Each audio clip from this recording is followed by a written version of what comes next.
pag yung video ng iba na pinisend ko tapos sinasang-ayunan ko, dapat sumasang-ayon ako doon. Yun. So, siya ngayon,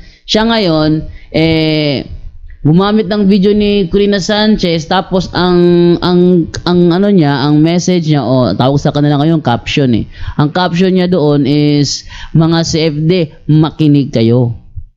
For what purpose? Para paniwalaan o para ano? 'Di ba? Alam ko kung anong target niya doon eh, sa video na yun eh, pero buong video kasi ang binigay. Kaya dahil sa buong video ang binigay, syempre, do-double check natin yung buong video na sinenya. Kung ano ba, naniniwala ba siya doon. Kaya ko siya kinu-question doon. At grabe, Daryl Villanueva, kilalang kilala sa buong mga Sabadista dyan sa Visayas at Mindanao, hindi marunong sumagot sa tanong.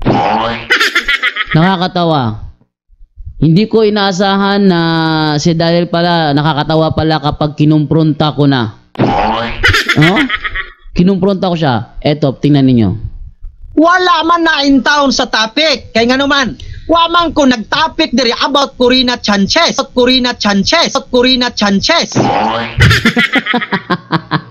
Wala akong naalala na, ano nyo? Corina Sanchez? Corina Sanchez, ano ba naman yan? Okay, no, dahil yun na sabi niya, Corina Sanchez, meron ba lang Corina Sanchez? Tuloy natin. Pero siner mo. Tanggong. Pero siner mo. Sa lagi. Pero siner mo nga. Paminaw sa. Paminaw sa lagi. Ano? Sila ni mo jando. Paminaw mo, parang nindot atong diskusyon. Paminaw. Gishare na ko, pero di mo i-topic. Para saan yun? Ba't mo sinare yun? Para saan yun? Lagi paminaw sa. Kaya mo man kung ipangutana na, motubag ko. Karon, gishare na ko ang live ni Corina Sanchez, pero di mo i-topic. Hindi ka mangutana sa topic sa doctrine sa Seventh-day Adventist. Natubag ang pangutana. Next question. Para saan yon? Bakit mo shinare yun? Para saan yon? Bakit mo shinare yun? Sinabi mo, mga CFD, makinig kayo. Okay, dito ba? Tagalogin mo, hindi ka naintindihan ng mga viewers namin. Dami reklamo dito, hindi namin naintindihan. Tagalogin mo. Okay, nagtubag ko. Kailan? Hindi ka naintindihan. Dako, jando, alam ka. Bisda kang dako, kaya nga naman, Bisaya, kaya kagana kang... Yung viewers namin, hindi nakaintindihan ng Bisaya. Nagtubag ko, magbutang kag hustong pamatasan. Ay nako, nakalimutan siguro ni Daryl Villanueva. Hindi ko alam kung ulyanin na ba to ito, no? Pero nakalimutan siguro niya na sinabi niya na magtatagalog siya. Yamingo pa sa kailangan daw nga magtagalog ko. Okay, Tagalog ka unyang gabi dyan do alabado. Okay, Tagalog ka unyang gabi dyan do alabado. Okay, Tagalog ka unyang gabi dyan do alabado. Ayun. Magtagalog. Ang sabi niya doon, at magtatagalog daw siya. Okay, mamayang gabi, magtatagalog ako, dyan do alabado. Tatagalog daw siya. Tagal ng video yun, ha? Tatagalog daw siya. Ngunit, yung nangyari, patatagalogin ko siya, nagre-reklamo. Ano ba talaga yung sa'yo, Daryl Villanueva? Makapag-evangelize ka? O makapagyabang ka lang? Sinabi ko na nga sa'yo, marami sa mga viewers namin hindi nakakaintindi ng Bisaya. Bisaya ka pa rin ng Bisaya. Ha? Ito talaga si Daryl Villanueva. Mahilig kasi na paglaruan yung kanyang mga kalaban. Nagmumukha siyang lamang dahil pinaglalaruan niya yung kanyang mga kalaban. Ngayon nakatapat siya na ginagamit sa kanya yung sariling style niya, pikon na pikon. Nakala ko ba bawal ang baboy sa sa STA, but high blood si Daryl Villanueva kagabi. Pikon na pikon si Daryl eh. Di na marunong sumagot, natutuliro na yung mga niyan. Di na marunong makinig sa tanong. Iba yung tanong, iba yung sinasagot. Ano ba naman yan? Yan ba ang Daryl Villanueva na pinagyayaban ng mga Sabadista? Naku, nakakahiya. Paminaw ba? Pag butang kayo mo kung gi-question about Corina, magtubag ko, paminaw.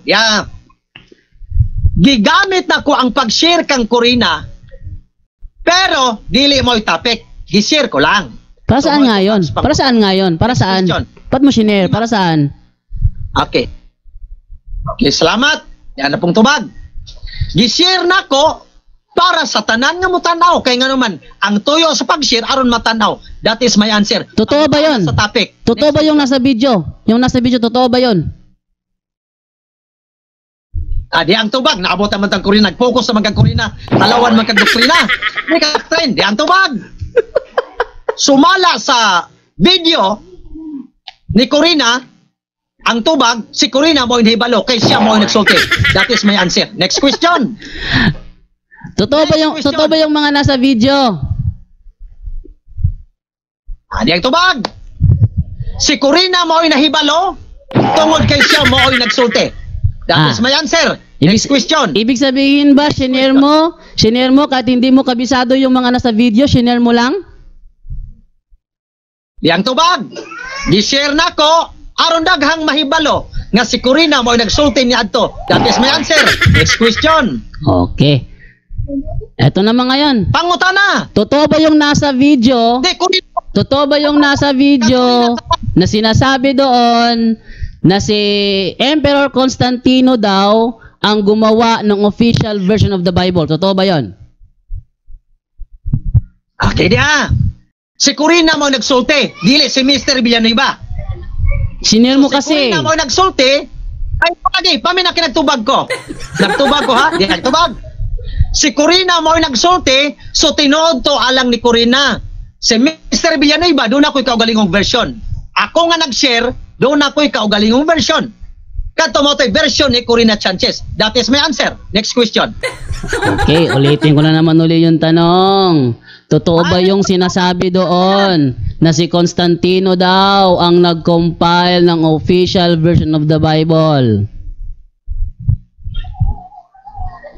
Hay may pangutanan nimo diha.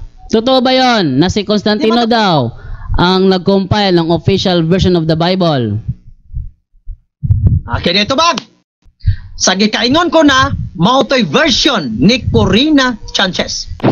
Version ni Mr. Daryl Villanueva, iba kay Corina Sanchez.